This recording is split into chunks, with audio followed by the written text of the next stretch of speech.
नमस्कार। आप सभी का बहुत बहुत स्वागत है मेरे चैनल सुमन राय पर। आज 14 सितंबर यानी हिंदी दिवस के दिन मैं लेकर आई हूँ आप सभी के लिए मुंशी प्रेमचंद जी की कहानी बूढ़ी काकी। आधुनिक हिंदी साहित्य में उपन्यास सम्राट के नाम से प्रसिद्ध कहानीकार प्रेमचंद जी की कहानी बूढ़ी काकी मानवीय करुणा की भावना से ओतप्रोत कहानी है। इसमें प्रेमचंद जी ने बूढ़ी काकी के माध्यम से समाज परिवार की उस समस्या को उठाया है जहां वृद्ध जनों से उनकी जायदाद संपत्ति लेने के बाद उनकी उपेक्षा होने लगती है। केवल इतना ही नहीं, बात बात पर उन्हें अपमानित और तिरस्कृत किया जाता है। भरपेट भोजन तक भी नहीं मिलता। सामाजिक यथार्थ के माध्यम से मुंशी प्रेमचंद जी ने मनुष्य की स्वार्थी भावनाओं का घृणित एवं विभत्स रूप चित्रित किया है। कहानी का प्रारंभ करते हुए प्रेमचंद जी ने मानव जीवन की वृद्धावस्था और बाल्यावस्था को एक दृष्टि से देखा है।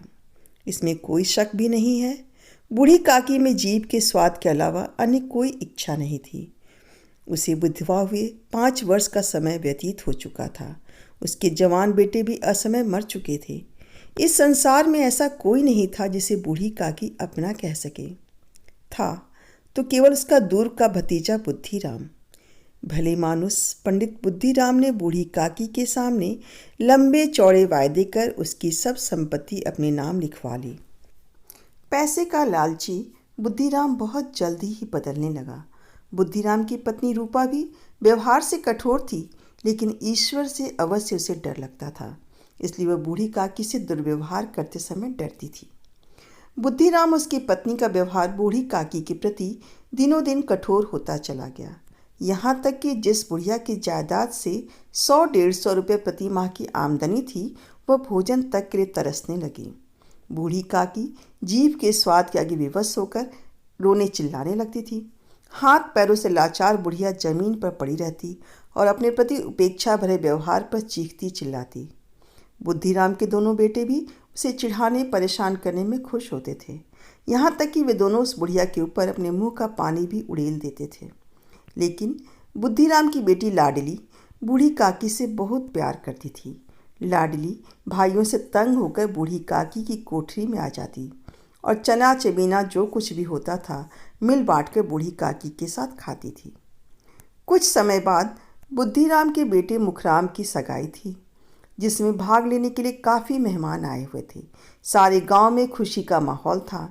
चारपाइयों पर आराम कर रहे मेहमानों की नाई सेवा कर रहे थे, कहीं भाट प्रशंसा में यशगान कर रहे थे। रूपा को भी औरतों से फुर्सत नहीं थी, दौड़ दौड़ कर इधर से उधर भाग रही थी।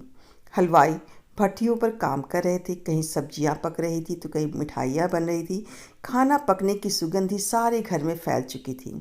भीतर ही भीतर बूढ़ी काकी का मन भी ललचा रहा था, परंतु वह सोच रही थी कि जब उसे भरपेट भोजन ही नहीं मिलता तो मिठाई और कचौड़ी कौन खिलाएगा।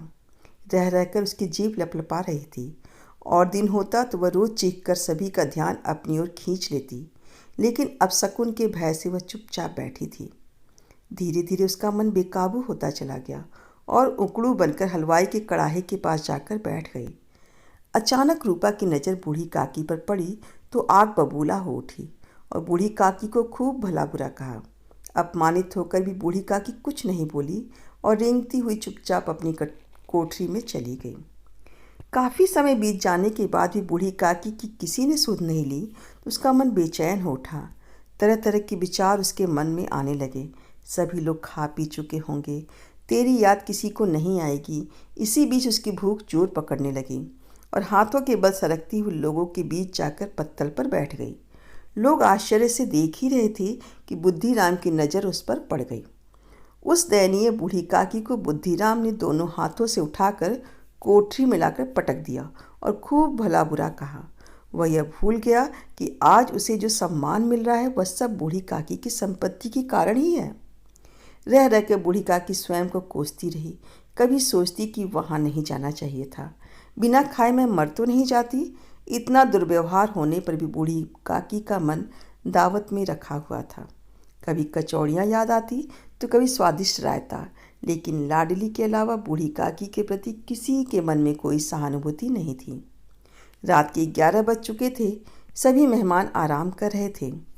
हारी थकी रूपा भी सो चुकी थी, लेकिन लाडली थी जो जग रही थी। वह उस समय की प्रतीक्षा में थी जब अपने हिस्से का मिला हुआ खाना बूढ़ी काकी को जाकर खिलाए। रूपा को पता लगने पर पिटाई होने का डर था। माँ को सोता देखकर लाडली चुपके से अपने हिस्से की पूड़ियाँ लेकर काकी के पास पहुंची। बेसब्री से इंतजार कर रही बुढ़िया एक ही झटके में सब खा गई, परंतु इससे उसकी भूख और बढ़ चुकी थी। उसने लाडली से मेहमानों के भोजन करने के स्थान पर ले चलने को कहा, परंतु वहाँ पड़े टुकड़ों को चुन चुनकर खाने के बाद भी उसकी भूख नहीं मिटी। अंत में उसने लाडली से जूठी पत्तलों के पास ले चलने को कहा। इसी बीच रूपा की आंख खुल चुकी थी। लाडली को अपने पास न पाकर रूपा ने इधर उधर देखा तो वह पत्तलों के पास खड़ी थी। रूपा बूढ़ी काकी को पत्तलों की जूठन चाटते देखकर आत्मग्लानि एवं पश्चाताप से भर उठी। आज उसे अपने किए पर भारी पछतावा हो रहा था। उसकी सोई आत्मा जग उठी थी। आज उसने बूढ़ी काकी को धमकाया नहीं, अपितु उठकर साथ चलने को कहा। उसने सोचा, जिस बुढ़िया के जायदाद से हमें इतनी आमदनी हो रही है, उसके लिए मैं भरपेट भोजन भी नहीं दे सकी। ईश्वर से अपने अपराध के लिए क्षमा मांगती हुई रूपा अपने कमरे में गई और पकवान तथा मिठाई का थाल लेकर बूढ़ी काकी के पास पहुंची। प्रेमचंद जी कहते हैं कि भोजन के उस थाल को देखकर काकी का मन आनंदित हो उठा। रूपा ने बड़े ही प्यार से भोजन करने के लिए कहा और विनती की कि वह ईश्वर से प्रार्थना कर दे कि वह हमारा अपराध क्षमा कर दे।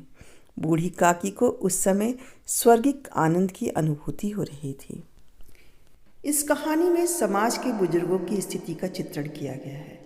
कहानी के परिणाम स्वरूप जो तथ्य स्पष्ट रूप से दिखाई देता है वह यह है कि जब तक हमारी सेहत अच्छी है, हमारा शरीर हमारा साथ दे रहा है, तब तक सारे बंधन हमारे अपने हैं। जैसे ही हमें किसी अन्य की सहायता की आवश्यकता पड़ती है, हम उन पर बोझ बन जाते हैं। माता पिता की अपनी संतान ही उनके साथ ऐसा व्यवहार करती है जैसे घर में पड़ा कोई पुराना सामान हो। मैं नहीं जानती कि आपके परिवेश में आपको क्या देखने को मिल रहा है। इतना तो स्पष्ट दिखाई देता ही है कि वह संतान जो इस दुनिया में आने के लिए अपने माता पिता पर निर्भर थी, जिनकी परवरिश उनके माता पिता ने अनेक कष्टों से की, वही संतान अपने माता पिता के आखिरी समय में उन्हें सम्मान की 2 रोटी देने से भी कतराती है। दुनिया की प्रत्येक संतान की बात नहीं कही जा रही है। दुनिया में ऐसी संतानें ही मौजूद हैं जो अपने माता पिता को ईश्वर से कम नहीं मानती। हम इस सत्य को झुठला नहीं सकते कि समाज में बुजुर्गों की स्थिति भी उतनी विचारणीय है जितनी अनाथ बच्चों की है। जब तक संतान को माता पिता की मौजूदगी से लाभ प्राप्त होता है, तब तक तो स्थिति सामान्य रहती है, लेकिन जैसे ही माता पिता को संतान की ज़रूरत पड़ती है, माता पिता संतान पर बोझ लगने लगते हैं। इसकी स्पष्ट झलक देखने को मिली है प्रेमचंद जी की कहानी बूढ़ी काकी में। अगर आप सभी को कोई और कहानी सुननी हो जो प्रेमचंद के द्वारा लिखी है किसी अन्य राइटर के द्वारा, तो मेरे चैनल पे कमेंट करें, लाइक करें, शेयर करें और सब्सक्राइब करें। आप सभी का बहुत बहुत धन्यवाद।